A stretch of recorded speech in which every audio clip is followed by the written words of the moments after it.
Hey guys, it's Elizabeth, the Minister of Beauty, and I share the Bible that is business, inspiration, beauty, life, and enjoyment. I'm a shorty, so I'm sitting at my desk right now, so I might have to prop myself up a little bit, but it's all good.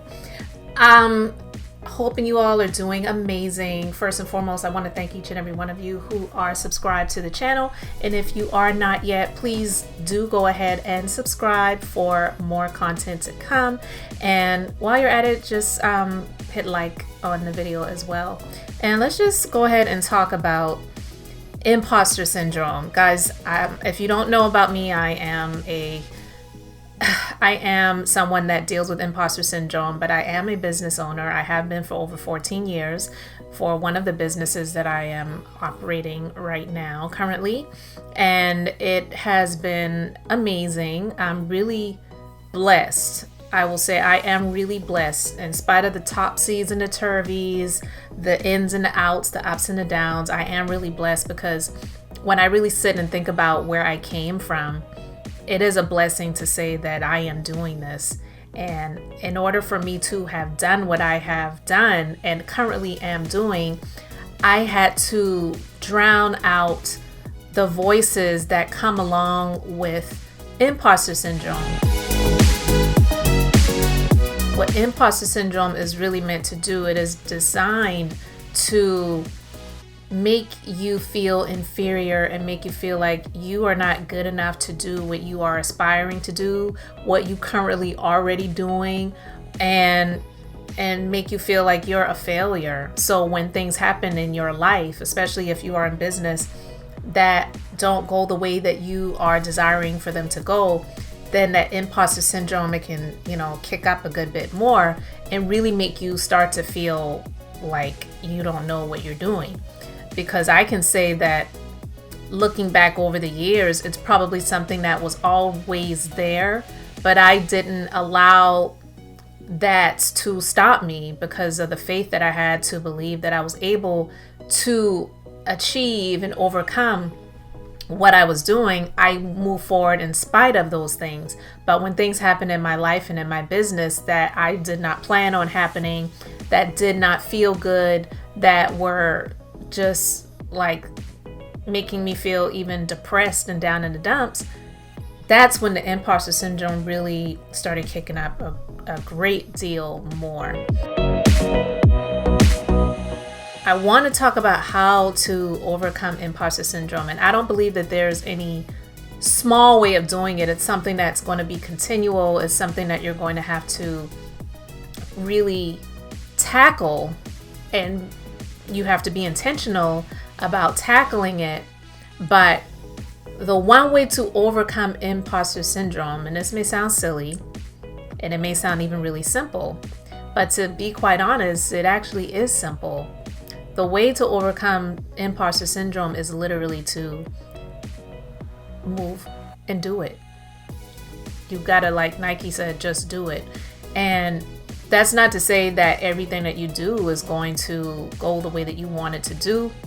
But when you are actually moving and you're doing, that's what faith is. Faith is doing. Faith is movement. Faith isn't, I'm just going to sit here and hope for the best. And if it's supposed to happen, then everything will just fall in my lap. That doesn't happen for anyone. That doesn't happen for anyone. It would be great. It would be great for it to happen that way, but it doesn't happen like that for anyone. So I was thinking about this, and that's why I wanted to do this video, because I'm actually having a business holiday event in one of my business locations next month. And I'll be honest with you guys, that's not something that I am comfortable with doing. I have had something before where it was in conjunction through the company Yelp, if you're familiar with Yelp, and they were doing something where they were sponsoring an event at one of my business locations. And even with that, I was nervous about it, but people showed up and it was great. And, and I'm grateful that I did it, but I was like not really wanting to do that. I felt like, oh my God, I cannot believe I am doing this. I don't want to do this event. I really wanted someone else to just handle everything. And it's like, I might show up. Like, that's how it was. Because coupled with imposter syndrome, I am a huge introvert. I really love being alone. I really love it. But being a business owner, and also over the years, I have literally with my own hands worked with thousands of women. That's not counting all of the other clientele that have come into the business that has seen employees over the years. I had to not operate in the introverted self and be an extroverted introvert. That's not to say I wasn't an introvert anymore, but I really had to operate in a way where it wasn't me putting myself first. And it just kind of is what it is when it comes to being an introvert. It really is about you. It's putting your self first, and there's nothing wrong with that, but it can be to your detriment at times if you're not really careful with it. So I'm grateful that I've learned how to navigate being an introvert over the years, because there were times where I had to step it out and reach out to someone first when I was hoping that they would reach out to me first. And because I reached out to them first, it was for my benefit versus me just sitting there on my hands saying, well, I don't feel comfortable reaching out to this person or this entity or this company, so I'm just going to wait and hold out and hope for the best and hope they reach out to me. You have to be okay with getting rid of that feeling for the moment, for the time being, for the plan, for the outcome that you desire. So with dealing with being an introverted, person who is a business owner and also dealing with imposter syndrome, you can't even imagine all of the things going on in here, in my heart and in my head. But I said, you know what? This is going to be a challenge for me. I'm right now actually going through the 75 hard challenge. And with the 75 hard challenge, it is very, very challenging. It was something that I made the decision that I was going to move forward and do. And I'm glad that I'm going through it. And I don't have much longer for this challenge. I'm definitely going to not stop where I am right now. But going through the 75 hard challenge is actually helping me to challenge myself in other areas. So the challenge that I created for me to have an event at my business was huge. And the introvert wanted to say, just cancel it. Don't do it again. But the way to beat imposter syndrome is to really just move forward and do. And I thought about the movie The Color Purple. If you ever saw The Color Purple, and you remember when it got closer to the end of the movie, and when Celie was talking to Mr., her husband, that her lecherous dad gave her to when she was a teenager, but we're not even going to go into that. But she just made the decision, in spite of being in this abusive marriage, she's going to put her foot down and get out of there. And she said, I'm going to Memphis with Celie and Suge.